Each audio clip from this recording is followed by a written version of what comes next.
live on YouTube. Oh, copy streaming link.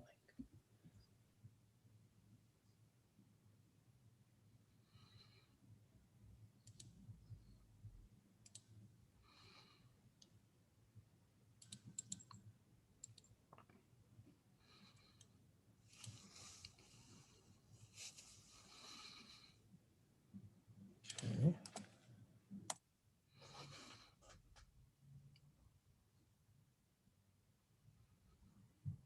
All right, hello everyone, and welcome to PMP Live. My name is Bashan. I'm part of the event staff with Politics and Prose. Before we do get to our event scheduled for now, I want to just go over a couple quick items. The first is that at any time during this event, if you would like to ask a question of either of our authors, we would ask for you to place it into the Q&A box, which you can find towards the bottom of your screen if you move your cursor around. Additionally, if anyone sorry, I mentioned that. But if you would have any questions, those go in the Q&A box. However, if you would like to type any comments, or if you would also like to purchase a copy of Kill Switch, we would ask for you to go to the chat section separate from the Q&A. You'll be able to find a link there where you can go directly to the Politics and Prose website. We, of course, highly encourage and thank you for your patronage during these interesting times. That said, I have the honor of introducing Heather Mcgee and Adam Jentleson, who are here to discuss his book called Kill Switch. In Kill Switch, Adam argues that shifting demographics alone cannot explain how Mitch McConnell harnessed the Senate and turned it into a powerful weapon of minority rule. As Jentleson shows, since the 1950s, a free-flowing body of relative equals has devolved into a rigidly hierarchical, polarized institution with both Democrats and Republicans to blame. The current GOP has merely used the methods pioneered by its predecessors, though to newly extreme ends. In a work for readers of How Democracies Die, and even Master of the Senate, Jentleson makes clear that without a reevaluation of Senate practices, starting with ending the filibuster, we face the prospect of permanent minority rule in America. For those you don't know, Adam Jentleson is the Public Affairs Director at Democracy Forward and a former Deputy Chief of Staff to Senator Harry Reid. He is also a columnist for GQ and a frequent political commentator on MSNBC. Adam was joined this evening by Heather Mcgee. Heather is an expert in economic and social policy. She is the former president of the inequality-focused think tank Demos. Mcgee has drafted legislation and testified before Congress, and she is also a regular contributor to news shows, including NBC's Meet the Press. She now chairs the Board of Color of Change, the nation's largest online racial justice organization. Mcgee holds a BA in American Studies from Yale University and a JD from the University of California at Berkeley School of Law. And Heather is, as I previously mentioned, an author herself who will have her own PNP Live event February 19th at 8 p.m. Looking forward to it for her upcoming title, The Sum of Us, What Racism Costs Everyone and How We Can Prosper Together. Without any further ado, Adam Jentleson and Heather. Wonderful. Good evening, everybody. Good afternoon to people who are on the West Coast like me. I'm so glad that this is being live streamed. I just tweeted out the link. Welcome, everyone, to this important conversation.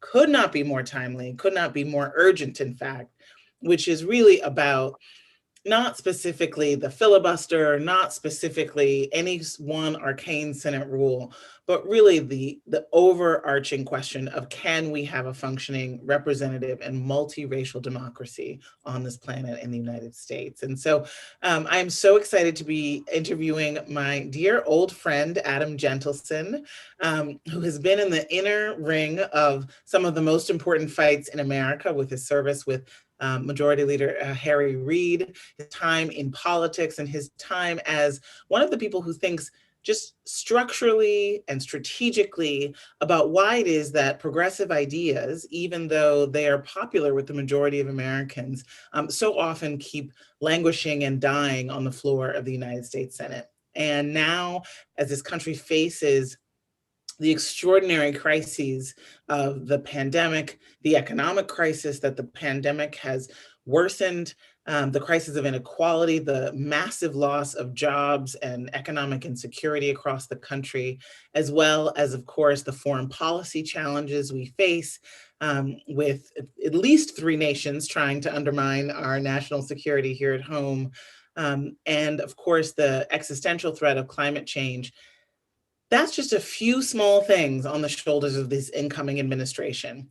And I'm not exaggerating to say that basically, if the Democrats in the United States Senate and their leader in the vice presidency and in the presidency do not listen to Adam Gentleson's recommendations in this book, we may not save the planet, save our republic, and save millions of American lives. And I'm really not exaggerating, and I don't think I'm overstating it.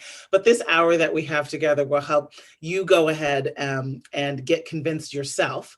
I've now read Adam's book more than once in different chunks, and really have just been moved by the resonance and the urgency of it, and also just how readable and engaging it is.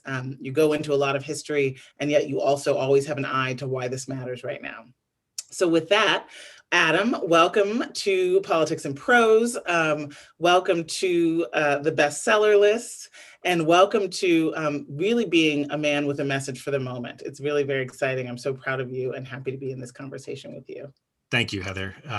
It's so great to be here. I appreciate you taking the time to do this so much. It feels like just yesterday we were staffing the campaign of a certain presidential candidate who shall remain nameless. But I just want to say it's such a thrill to be here with Heather, because for over a decade now, she's been one of the smartest people I know. And I think we are all lucky to have her helping us think through policy and how to achieve the democracy that we all dream of. And she's pushed me in my own thinking, and it's just a thrill to be here with you today. Awesome, Adam. Well, let's get to it. So first of all, just simply, why did you write this book, Adam? Well, so this book for me was sort of an effort to bridge the gap between the Senate that I left in 2017 and the Senate that I had expected to find when I started working there. When you work there, when I left to go work there, I was given a copy of Robert Caro's Master of the Senate. And, Caro doesn't pull his punches. He's not hagiographic about the Senate or the people who work there. But even so, the legend of the place is still of an institution that is ultimately does the right thing, that is frustrating and slow moving, but even that slowness has a certain wisdom to it. And that's the idea behind it. And that's what we've come to accept. And having worked there during the period that I did, which was basically the Obama administration and the rise of Mitch McConnell, Harry Reid, what I saw was an institution that was certainly slow moving, but didn't seem wise at all. And all the way up to the end of 2016, it seemed like it might fulfill that reputation for wisdom. After there were multiple points during this time when it seemed like it might do it. After the election of 2012, President Obama famously predicted that the Tea Party fever was going to break, and he was not alone. I think a lot of people thought this was sort of something that was going to go away, that the Republican Party would come back to its senses after Sarah Palin, after the government shutdown of 2013. Well, actually, that came later, and that's part of the point. That they would come back to their senses. And then in the lead up to 2016, it seemed like, okay, the GOP nominated this monster in Trump as their nominee, but that they were going to get a comeuppance, and Mitch McConnell was blocking Garland, but that, they were going to lose, that Trump would lose to Clinton, that Democrats would retake the majority. We all have PTSD from that election. I shouldn't use that term lightly, but we all have, bad memories of that election. But it's easy to forget that, Democrats up until election night were favored to take back the Senate, in addition to Hillary being favored to win. So it seemed like, despite all the craziness, Democrats were going to sweep to victory, take back the Senate. The delay on Garland was going to be a footnote. Democrats were going to fill that seat under President Hillary Clinton. And things were going to sort of get back to normal. We were going to be able to pass some of the things that we had not been able to pass before, like gun control. One of the episodes that really drove me to write this book, I talk about in multiple chapters, was the failure to pass any sort of rational gun legislation or any gun legislation at all after the murders of 21st graders in Newtown, Connecticut. So all these failures seem like they're about to be redeemed, and maybe this institution could fulfill its reputation for wisdom. That didn't happen. And instead, it went in the opposite direction and continued to be incredibly dysfunctional. And so the book is an effort to explain why that is, how we got here. And in the course of the research, what I discovered was that this is the culmination of long-term historical trends that have been pushed primarily by reactionary white conservatives in service of often white supremacy. And that is not to say that they're all white supremacists, but the driving motivation behind much of why the Senate is the way it is today was the maintenance of white supremacy. That's why the filibuster exists. And that's why it was given the ability to raise the threshold that we've all come to accept as normal today, that you need 60 votes to pass anything in the Senate. As the book explains, this is a relatively new development. It's not part of Senate tradition. For the vast majority of its existence, the Senate was a majority vote institution. So, all of these, and part of what else the book examines is the myths that we've gotten wrapped up in, that we tell ourselves, and that senators tell themselves. It's not a self-aware institution. And I think that, what I wanted to do with this book was tear away some of those myths, show how we got where we are today, and then lay out a path forward to fixing it. And the one thing about the path forward is that, as I say in the book, this is not an uplifting read. It's pretty depressing to see how dysfunctional the Senate actually is and how deeply ingrained and intentional this dysfunction is. The good news is that it's a lot easier to fix than some of the other structural problems facing our democracy. All you need to fix the Senate is 50 votes and a reasonable plan. Democrats have 50 votes right now. And I think, there are other people besides myself working on this. And I think, reasonable plans exist. So you can fix the Senate.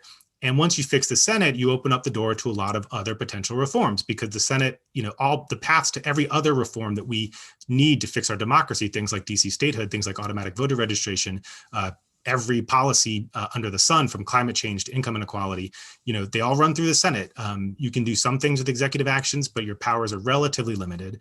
And to make the big, bold structural changes that we need, you have to have a functioning Senate. So you can fix the Senate with one simple majority vote. It probably won't be that easy, but it's possible.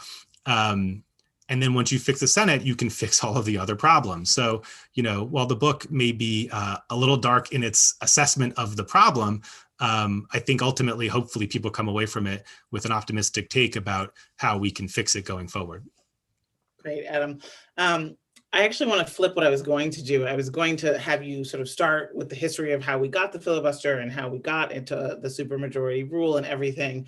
But because I'm a solutions-oriented person, and you did talk about it, and I think everyone has this feeling of, days before the inauguration of President-elect Biden, we want to know, what can we do? What is that reasonable plan? Like, what should people be advocating with their senators for?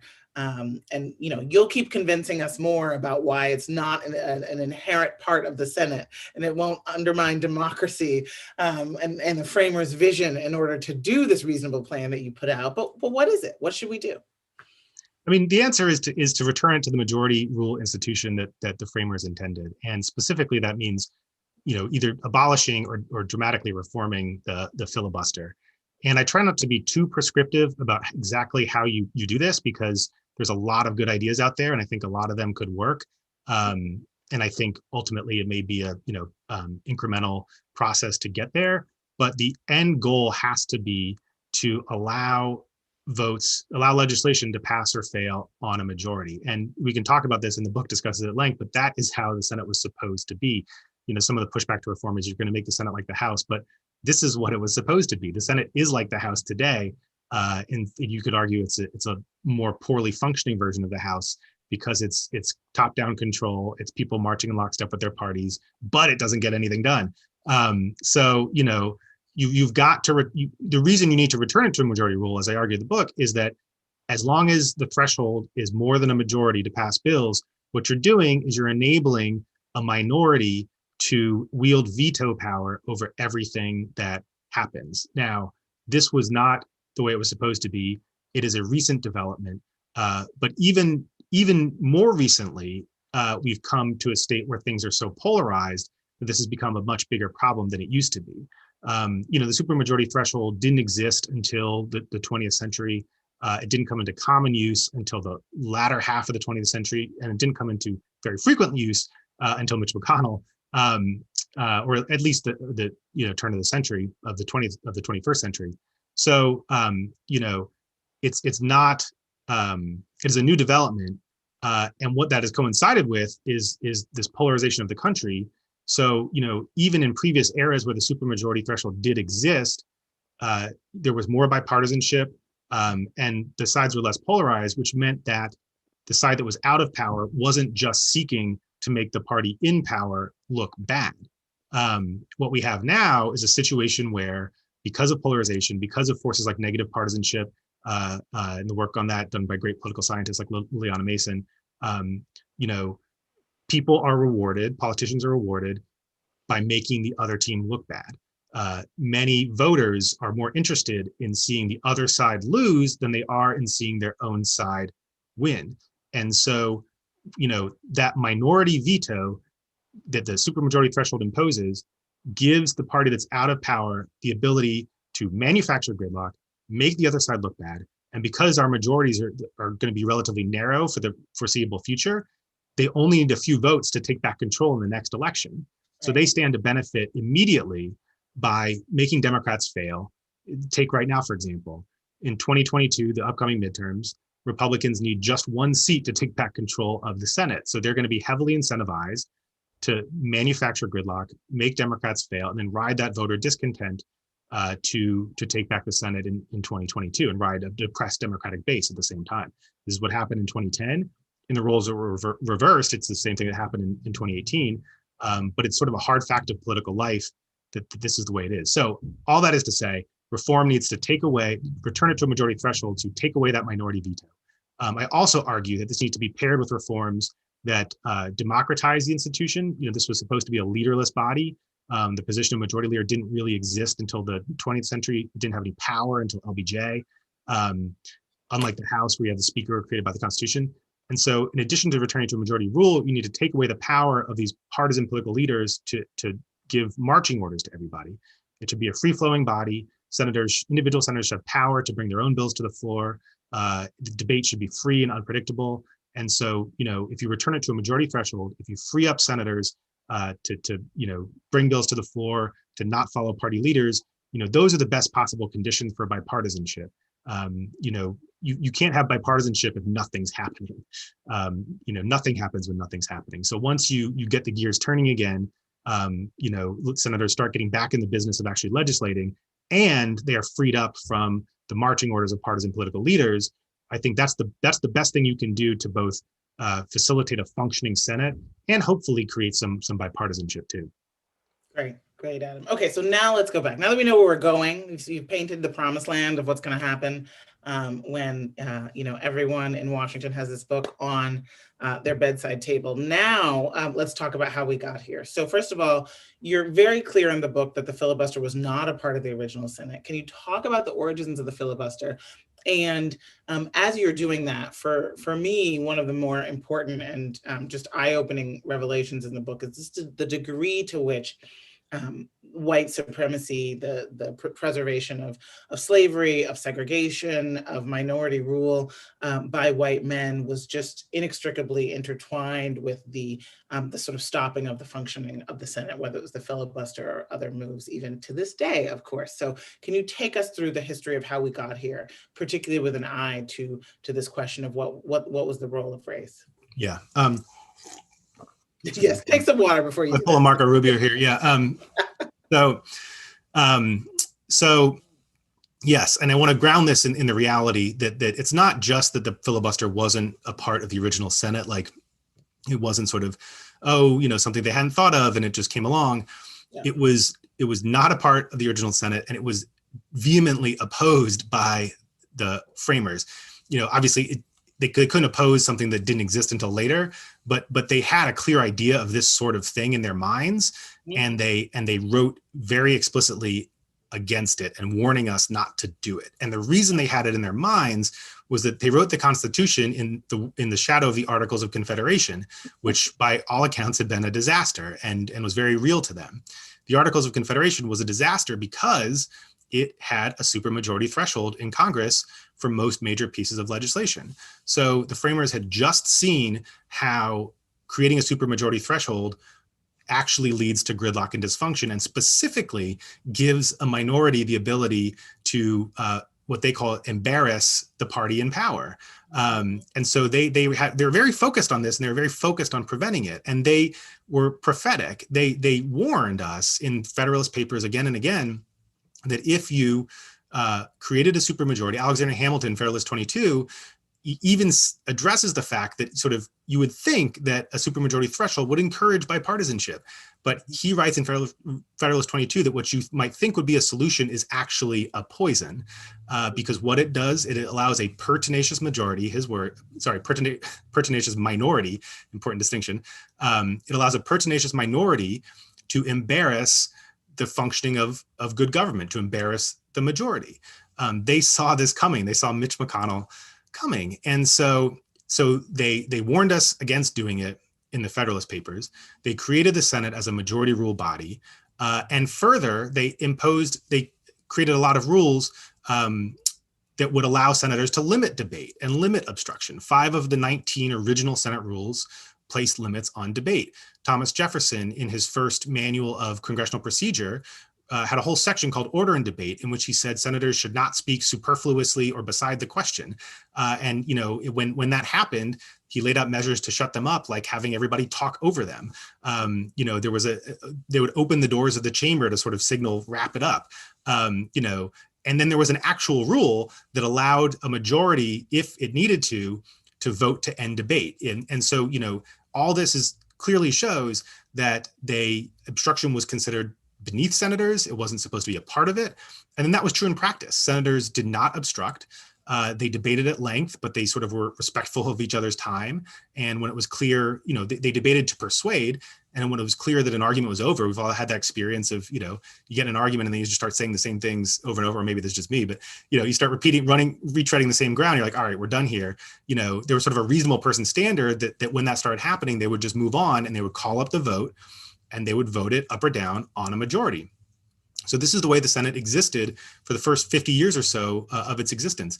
In 1806, it scrubbed that rule that would allow a majority to end debate from its rule books in sort of like the most consequential copy editing mistake in American history. They got rid of it at the suggestion of Aaron Burr. Sarah Binder at Brookings has done a lot of work on this. But by all accounts, this was a mistake because it was used so infrequently. The senators thought it beneath them to have a rule like that. There was no obstruction. It was never used. And they were sort of cleaning up the rule books and they just got rid of it. So, and then, suggesting that it wasn't necessary for decades, no one noticed. There was no obstruction. They never had to invoke this rule. And then came John Calhoun. So Calhoun comes to the Senate. This is the great nullifier, the father of the Confederacy, the cast iron man, as he's described by one contemporary. And so, he has a problem, which is that, he's the scion of the slave power, a senator from South Carolina, father of the Confederacy, and the slaveholders are becoming outnumbered, both in the Senate as new states are entering into the Union. Obviously, questions of territory and representation were, the biggest issue of the time and led to the Civil War. And then in the population in general, and it wasn't because people were necessarily becoming super enlightened about slavery or whatever, but, the Northern economic model was proving dominant. The Southern way of life was proving less dominant. And, there was a general sense that slavery was at best a necessary evil. A lot of that rationale was that it was bad for white people because it debased them, less concern for the slaves themselves. But for whatever reason, it was becoming out of style, out of fashion, and slave power was becoming outnumbered. So Calhoun, when he came to the Senate in the 1830s, had to find a way to increase the power of the minority because he saw which way the wind was blowing, and that left to its own devices, the majority was going to, take steps to outlaw slavery, to choke it off through a variety of different means. So he invents the filibuster. No one called it, it was so new that no one called it the filibuster at the time. But what he does is he just starts delivering long-winded speeches. He coordinates with other senators, and they, coordinate together to give speeches, to file amendments, to just, deploy a variety of obstructionary tactics to block whatever bill they opposed. And so there's one amazing account of this in 1841 where Calhoun was up against Henry Clay, right, the great compromiser, and Clay was trying to advance a bank bill. And Calhoun launched what some would regard as sort of the first modern filibuster. People would argue that there was one or two instances before, but this idea of both the obstruction tactics paired with this lofty principle of minority rights, that is attributed directly to Calhoun. And so Calhoun launches this filibuster in 1841, and there's an incredible firsthand account of it by Senator Benton from Missouri, who you can hear in his writing, he's like excited, and sort of scared. There's something new and exciting happening here. And one of the things that he found amazing about it was that they kept losing the votes, but they felt victorious because they were blocking the bill. And so he has this line in his account where he says, "We were victorious in the midst of unbroken defeats." And so, this is a new thing for the Senate, that the minority can sort of extract a cost from the majority of time, of effort, and so they eventually, they backed Clay up against the deadline. And, Clay saw what was happening, the man that we're taught as the great reformer, and he was sort of the first to ever try to go nuclear. Again, didn't know what it was at the time, wouldn't have called it that. But he immediately, in the face of what Calhoun was doing, tried to restore that rule, which was called the previous question rule, to allow a majority to cut off debate and end a filibuster. So Clay, we think about reformers in our current debate are often, sort of portrayed as the radicals, but, the reformist tradition dates back to Henry Clay and many leading lights of the Senate from there on. But the point is that, Clay saw what was happening. He tried to end it. He failed because Calhoun backed him up against a deadline and then basically forced him to choose between the bank bill and this abstract goal of reform. And Henry and Clay chose the bank bill because he needed to deliver for the administration. And maybe that was our best chance at reform, and it passed by. But they dropped the reform effort, and this continued to go on. So this was 1841. This thing continued to exist. It didn't even have a name until the 1850s or 60s, when they called it filibuster, after a word in Dutch that means loosely transliterates to freebooter. Piracy was a really big thing at the time. There's a lot of piracy off the Gulf Coast.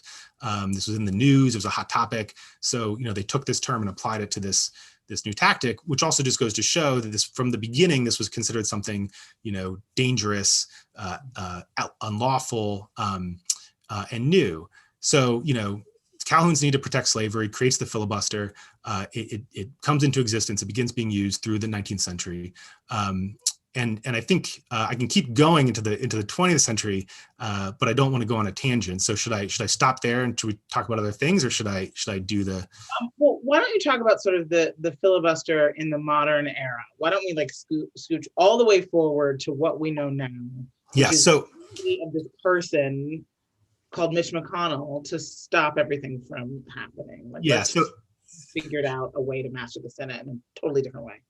Totally. So the filibuster Calhoun invents is what we all would call the talking filibuster. It's the famous Jimmy Stewart, Mr. Smith style.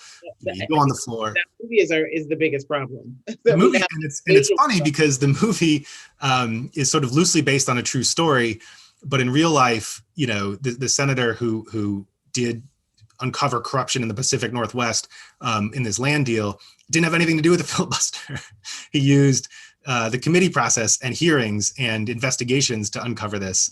But, of course, to dramatize it, they decided to use the filibuster, and it acquired this reputation as, the tool of the underdog against powerful interests, when really it has always operated in the opposite way of being the tool of an entrenched, powerful minority to stop progress. So, all right. So Calhoun invents the talking filibuster. Today, you never see that. Every once in a while, there's sort of a dramatic moment when someone's filibustering, but it's not really for the same purpose. What we have in the Senate today is sort of a silent filibuster, but it's much more lethal because Calhoun's talking filibuster, was new, it was radical. No one had ever seen it before, but ultimately all it could do was delay. for the simple reason that the people talking eventually had to stop. Even if you had a bunch of allies, you could eventually wear them down. And that's bad. But what we have now is the ability to raise the number of votes a piece of legislation needs to a supermajority. And I just want to be really clear about this. All through the 19th century, all through Calhoun's period, into the 20th century, there was no supermajority. It didn't exist. There were a few specific uses that are enumerated in the Constitution, like passing constitutional amendments, removal in impeachment, treaties that you use the supermajority for. But the reason they were enumerated was that everything else was supposed to be majority rule votes. And that continued for most of the Senate's existence. A rule was introduced in 1917. I won't get too deep in the weeds here because we could really get lost. But basically, a version of that rule that got scrubbed in 1806 that would allow you to end debate was introduced in 1917, except at a supermajority threshold. The idea being sort of a reasonable person standard, that reasonable senators, when they saw a debate had become obstructive, they could invoke this, even at a supermajority threshold, to say, okay, guys, wrap it up, let's move to the vote. Even that rule, after it was introduced, didn't get used more than like maybe once a year, but often not at all. So it was only in sort of the 70s and 80s when you started to see votes in the Senate occasionally need to clear 60 votes. And then Mitch McConnell took that, through the roof. And increased its use, doubling it in his first session as minority leader under President Obama, and then it took off from there. What this filibuster is almost something that's not deserving of the title. It's really a procedural tool that senators can invoke against a bill that raises the threshold for passage to a supermajority, not because it actually changes that final passage vote, but it puts a hurdle in front of that final passage vote. So this is important to understand. To this very day, in the Senate rules, the number of votes a bill needs to pass is a majority. The rules, that has always been the rule, that is still the rule today. The problem is, before you get to that final passage vote, people can put this procedural hurdle called cloture in front of it. And it only takes one senator to just place that hurdle in the path of a bill.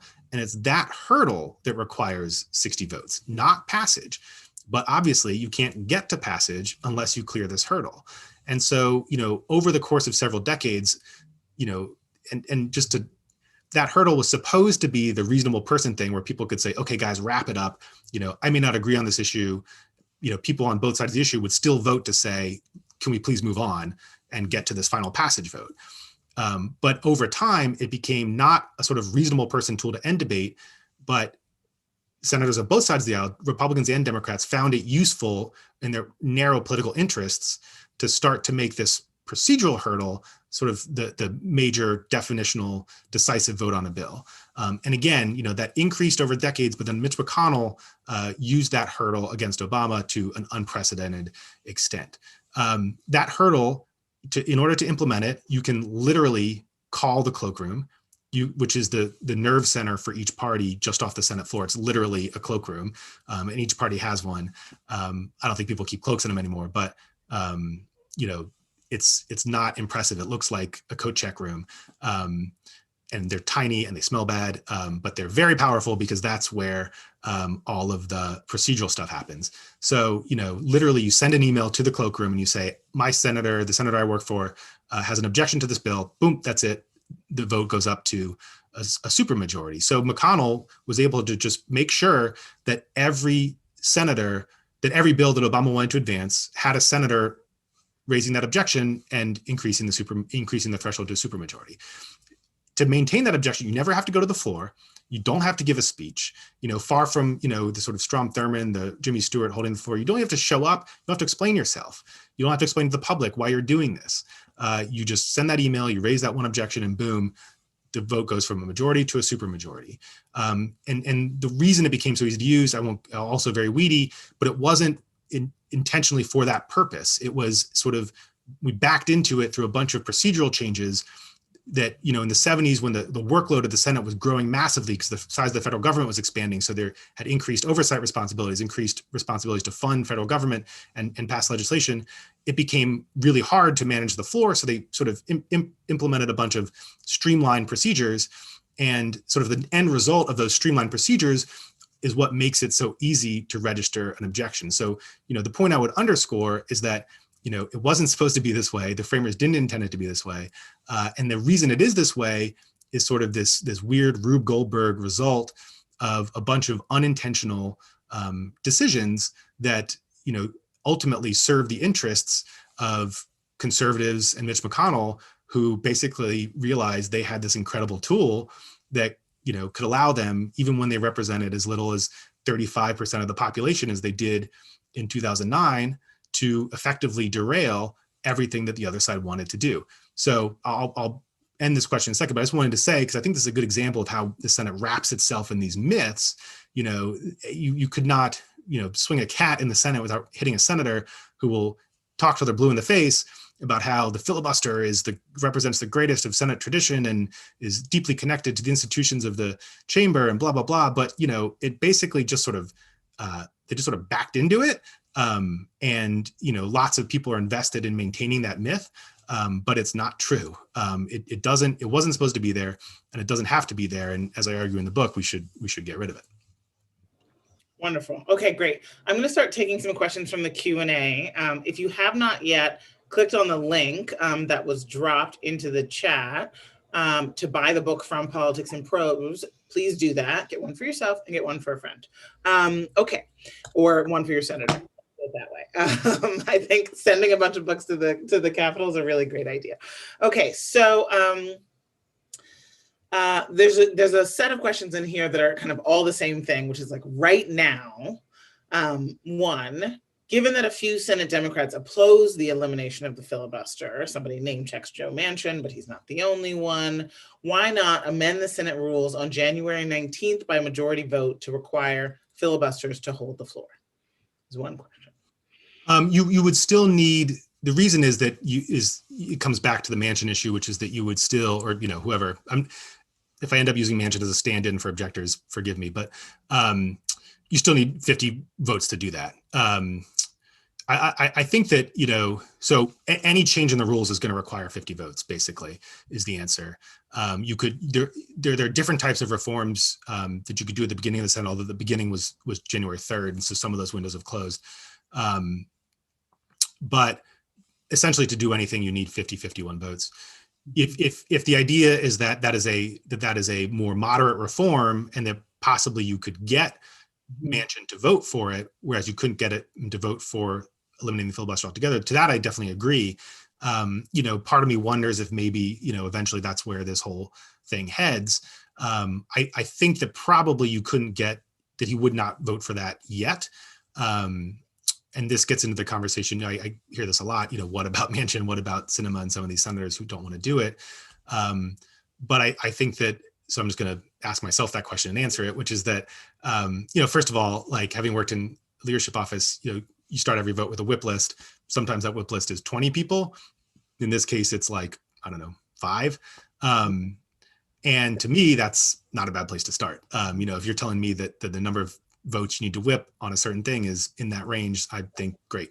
Know their names, like that people know their names. Who they are, they're specific people, they want things, people have whipped, votes have been whipped in the past. It is possible to do. So starting with that small a number of people is a good place to start. Listen, they've been very vehement in their objections. They've made it very clear. I would also point out that, being on both sides of this issue is sort of a rite of passage. Even Senator Reid said he would never do it, and then he did it. McConnell led the fight to go nuclear under President Bush in 2005 before becoming, ardently opposed to it, but then also doing it in 2017 when it served his interests. So McConnell's, been for it, against it, and then for it again. People change their minds. And then the last thing I would say is that I think events are just going to force the question to a head because, right now there's still this possibility that President Biden and his deal-making prowess will come into office and, shake things loose in a good way and get bipartisan cooperation, and it won't be necessary to do this type of thing.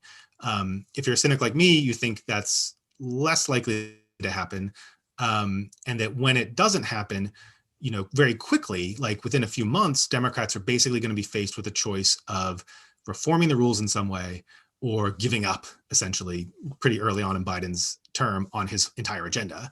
Mhm. If this is the kind of crowd that wants to talk about reconciliation, we can talk about reconciliation. I won't go there now, but if people want to talk about that, we can. But let's just say for now that it doesn't you can't do a lot of stuff through it. And there'll be some essential reforms that Biden can't give up on that he's not going to be able to do through reconciliation. So you still have this question coming to a head of saying, what are we going to do? And that's the type of situation, to get back to the questioner about Manchin, where, someone like Manchin could say, all right, I don't want to get rid of the filibuster altogether, but I also can't abide by just not getting anything done. Purely from a political standpoint, Democrats don't want to go into the midterms, with nothing to show voters. So under those circumstances, you could see someone like Manchin, who probably will get a lot of other stuff in the deal too, coming around to the idea of something like the questioner proposed of, you don't get rid of the filibuster altogether, you restore the talking filibuster, which has the upside of, like, I think that's what people associate with the filibuster anyway. So, Manchin could say he saved the filibuster, and we'll actually have people on the floor, talking again. To someone like me, the key is getting rid of that ability to impose 60 votes, and then letting it stay there with no effort. You have to get rid of that. You have to get rid of the minority veto. And there are a lot of types of reforms that address that achieve that. Talking filibuster is one of them. So I think that, that is the type of reform where you could see someone like Manchin perhaps eventually coming around to. Great, thank you. So what's I'm sure tomorrow he'll be out with a statement, saying he's not going to do it. But like I said, people change their minds. What's the best rebuttal to those who say, but Democrats might lose the Senate in 2022? Couldn't this shoot us in the foot when we Democrats, as you and I both are in the minority and want to stop really bad things from happening? Right. So to that I say, this is our only chance potentially to save our democracy, and we have to use it. And I want to go through this answer in some detail because it's important. We have a 2-year window, not just to address the pandemic and the economy and climate change and immigration and, take your pick. We also have a 2-year window to reform our democracy. This is a democracy that has grown incredibly tilted towards conservatives. Obviously, it was intended to be a little bit tilted towards the status quo, towards conservatives, but that's gotten, as I argue in the book, way out of proportion to anything that was ever intended. And if we don't fix it now, we may never have the chance to do it again. And so even if we were to lose power, we have to use this opportunity to pass all of those substantive policies that we were talking about on issues like climate change, but also to do things like automatic voter registration, DC statehood, all of these things that start tilting it back a little bit more closer to even.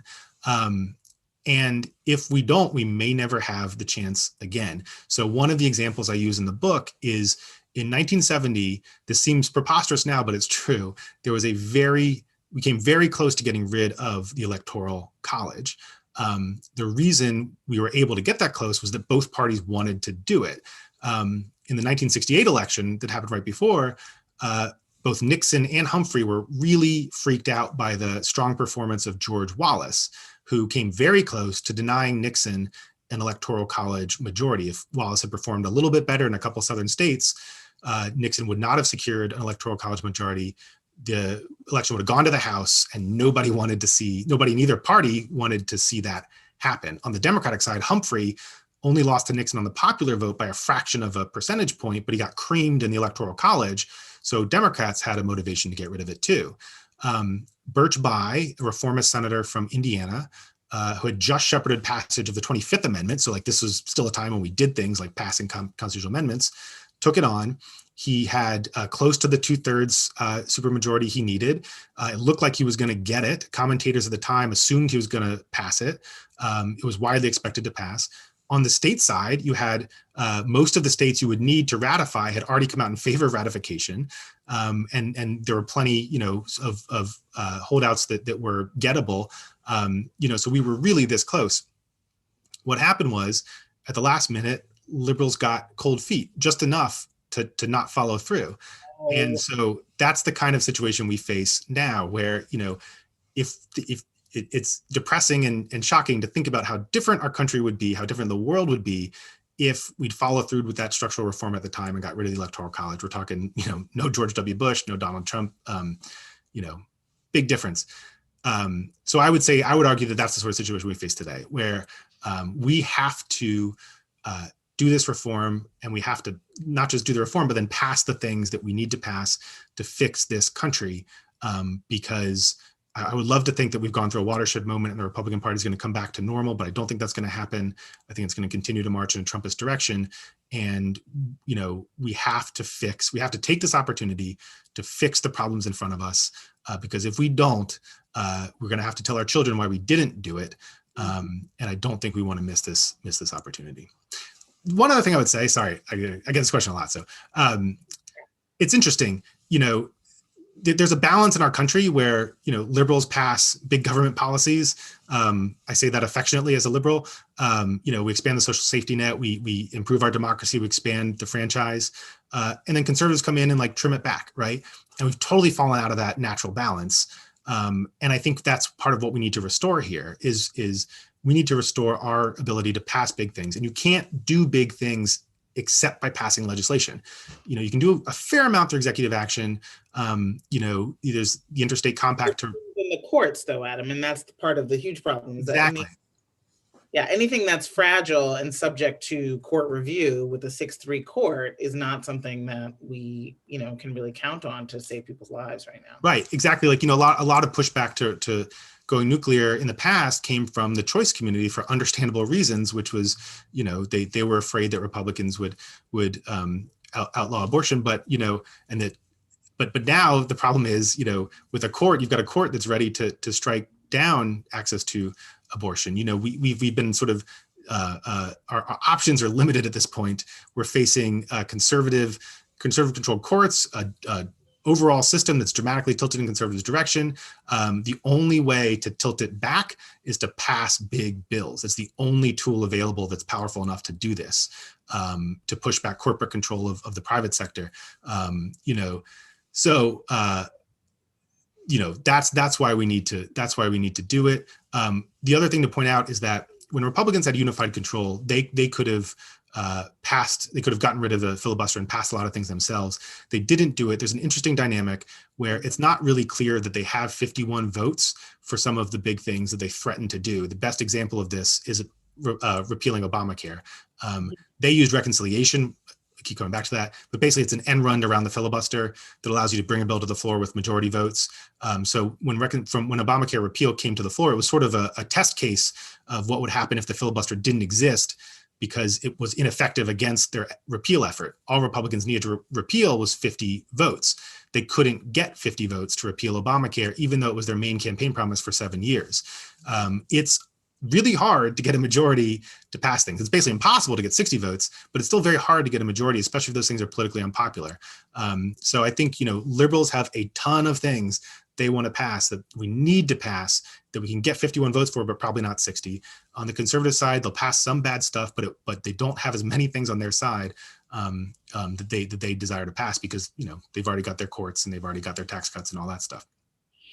Well, speaking of, let's talk about Harry Reid. Let's talk about the nuclear option on judges. Can you just, bring us back to what was going on with the filibuster and Obama era judges and sort of what brought that into being, and then, exactly what that amendment of the filibuster did, and, what are some potential, a lot of people say, maybe Harry Reid regrets having done that because then the Democrats were not able to stop, Trump from packing the judiciary himself. So let's have at it. All right, I'll start there, which is that I can promise you he does not regret it. Some other Democrats said that they did later. I think that was sort of a moment, there's a lot going on in that moment in history. And even some of those who said it then, have also come out in favor of reform now.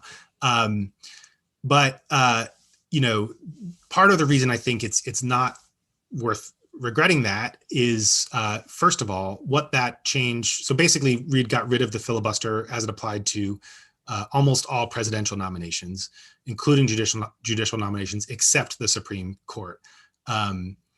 And so that change, this was a time when Obama was facing unprecedented obstruction. He was on track to get the fewest judges confirmed of any recent president in recent history.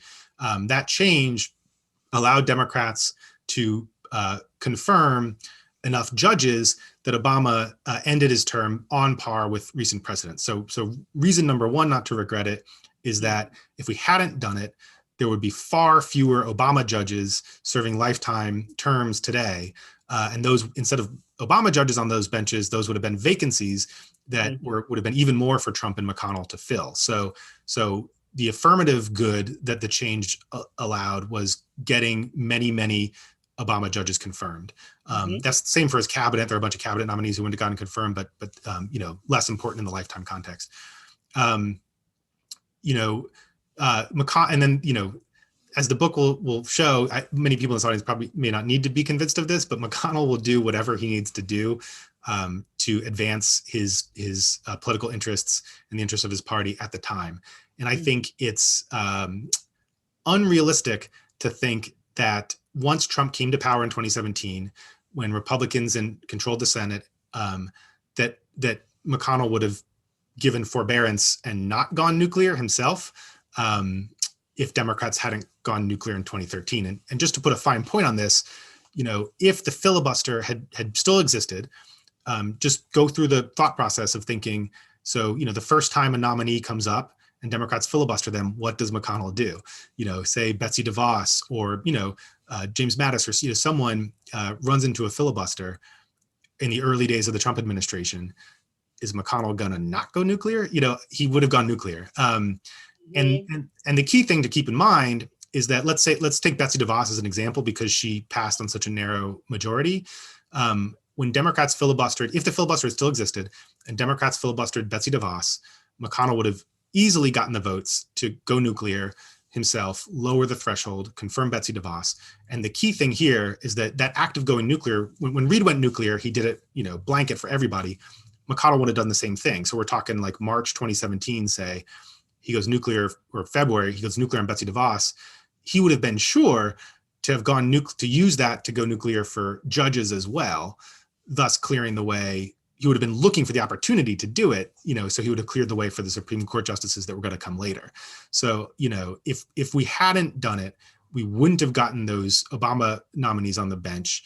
McConnell would have used the first opportunity the Dems filibustered to go nuclear himself, clear the way. So he would have put more Trump judges on the bench, still gotten what he wanted, and we would be screwed. This sort of gets back for me, it comes back to that Electoral College example, which is, you got to sort of fight the fight in front of you. You have to, use the power at your disposal to secure the gains that are, worthy and necessary, within the bounds of our system. We're talking about rules reform here, not something, outside the bounds. And, the other side will come back at you. But if you sort of preempt yourself from taking those steps out of overthinking what the other side might do, you might find yourself in a situation where you didn't get your priorities passed or secured, and then the other side comes along and still gets theirs. And I think that's what's likely to happen. That's what happened to Democrats in the Electoral College. And I think that would be likely to happen if we don't do it now. So anyway, Reid does not regret it. I think he's hopeful that folks will follow through and sort of finish the job in under the Biden administration. So we're coming in close to time. We have about 6 minutes left. I do want to remind people to please do support independent bookstores, support first-time authors like Adam Jentleson in this masterpiece of a book. It being on the New York Times bestseller list is something that people in the Senate will notice, right? I mean, this actually is part of your advocacy, I think, perhaps to have this book do well. So not put Heather up to this, I swear. Do it for your country. Buy this book for your country. No, but really, I want to come back to this core question. There's so much history that we could go into, and I know there are probably a bunch of history buffs on the webinar right now. But I do think people feel a sense of urgency about right now, and there is a window to pass this kind of rules reform for the next year. Is that correct? Well, it depends on how you do it, but you could really do it at any time. I think there's a window, though, in the sense that, let's take democracy reform, for example. A lot of democracy reform advocates will tell you that if you don't if you don't pass these actual reforms by the summer, then they're not going to be able to be implemented, at least for the next election. So, there are reasons to do it quickly. And then obviously, these are reforms that will not pass if you have to get 60 votes for them. So you have to go nuclear to pass these reforms. So I would argue that, for a variety of reasons, and just losing political altitude being one of them, that you really should do it pretty soon. Yeah. Okay.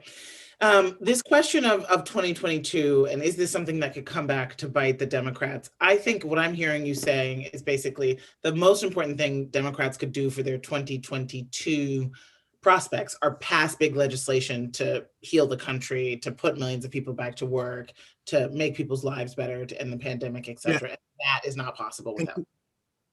That's absolutely right. I mean, so that's sort of the soft political answer, that, we want to go to voters with a big crowd agenda. And I don't want to downplay that. It's really true. I mean, we want our base to be energized.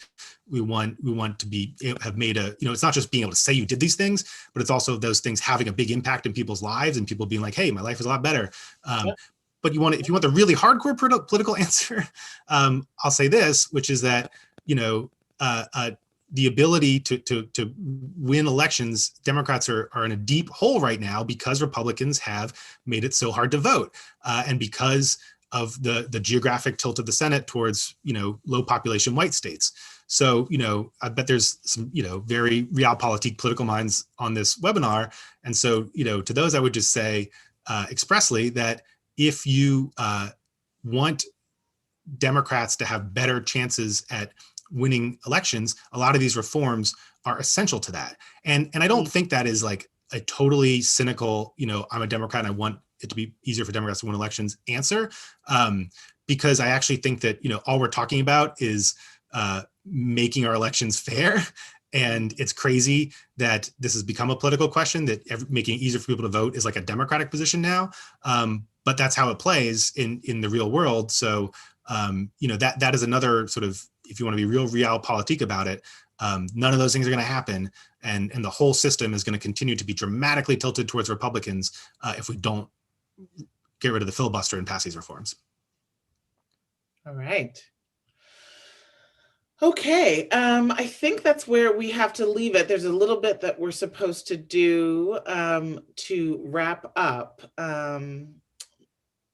But if I don't get cut off, I will do another question. I'm just trying to be a good moderator. Okay, great. All right. So one question that was in here is about the role of, is there any self-interest argument that can be made to Republicans about this? I mean, there's a couple maybe. I mean, there's the idea that, they can use this too. I think that it's true that on both sides of the aisle, senators are just generally very frustrated about the utter inability of the Senate to pass any legislation at all. So I think that, look, the idea of getting the legislative gears turning again, being able to deliver results for your constituents is perhaps a self-interest argument. I'm not sure if this is an argument that I only tell myself as a liberal that Republicans would believe in. But I would like to believe that perhaps there's a self-interest argument in returning this balance to our country, where instead of Republicans being as crazy as they are, we're not passing enough big legislation to give them anything to do. This is not, I don't want to blame the victim here and say the Democrats' fault that Republicans are crazy, because it's not. But, maybe we need to pass some more, big government legislation and spend some more dollars here to give them something to do when they come back in power, and, keep them busy cutting back the size of government and trying to get taxes back lower after we raise them up on rich people. But honestly, I think that's a healthy place for us to be. And I think there's a lot of sane Republicans who would probably like to get back to the business of fighting, on those types of issues, rather than, having to deal with the Tea Party flank all the time. So maybe that's just sort of a West Wing, liberal echo chamber argument. But it is actually something I've talked about with some of my Republican friends. So I do like to think that this idea of a sort of rational two-party balance has benefits for both sides. Great. All right. Well, first, thank you very much, both Adam and Heather, for this very interesting and relevant conversation. Before we do go, I do have one last question. It's one we ask of all of our authors here at PNP Live, and that is if there's anything you're currently reading, and if so, could you please share that with everyone in attendance now? Sure. Yeah. Thank So, you. Go ahead. well, I'm going to go first. I'm reading Heather's book, and I swear this is not a setup, but it comes out in a month, and it's one of the best things I've ever read on race and policy, and threading it through. It's not a book about race or about policy. It's about the completely intertwined nature of it, and it's eye-opening and extremely good, and also hopeful and ultimately optimistic. So definitely recommend that. Thank you so much, Adam. Some of us, yeah. I have been telling everybody about reading your book. I have been listening to Barack Obama read A Promised Land, which does raise, one person had the other question, are you going to have an audio book? Oh, yes, it's coming out soon. Coming out soon. Okay, great. I just did my own audiobook, which was a very fun and interesting process for sure. But I'm also just downloaded to read this week a book about the Supreme Court, right? Because we've been thinking not just about Senate rules and the Senate's role in our less than perfect democracy, but also about the Supreme Court. So I'm reading Adam Cohen's book called Supreme Inequality, which is about sort of the way that the Supreme Court has actually been the agent of a lot of concentration of wealth and power in the past 50 years. And I'm going to just shamelessly say, I also read A Promised Land. It's really great. Obviously, he doesn't need our help to recommend. But if readers of that book, and if you're going to read it, will know that he goes at the filibuster a couple times, and there's one part, and the need to get rid of it. And there's one part in particular where he says that he wishes that he pushed Democrats to get rid of it right at the beginning of his administration. And, to me, that was sort of a pointed moment of saying, okay, listen, I hope we don't end up having the same regrets a few years down the road. Great. He called it a Jim Crow relic at John Lewis's funeral. I think we should leave it there. Thank you so much, Adam. Congratulations on this book. I hope that. Thank you, Politics and Prose, for having us. Thank you, Politics and Prose. Thank you. And thank you, everyone who's been in attendance. Everyone stay well, stay read.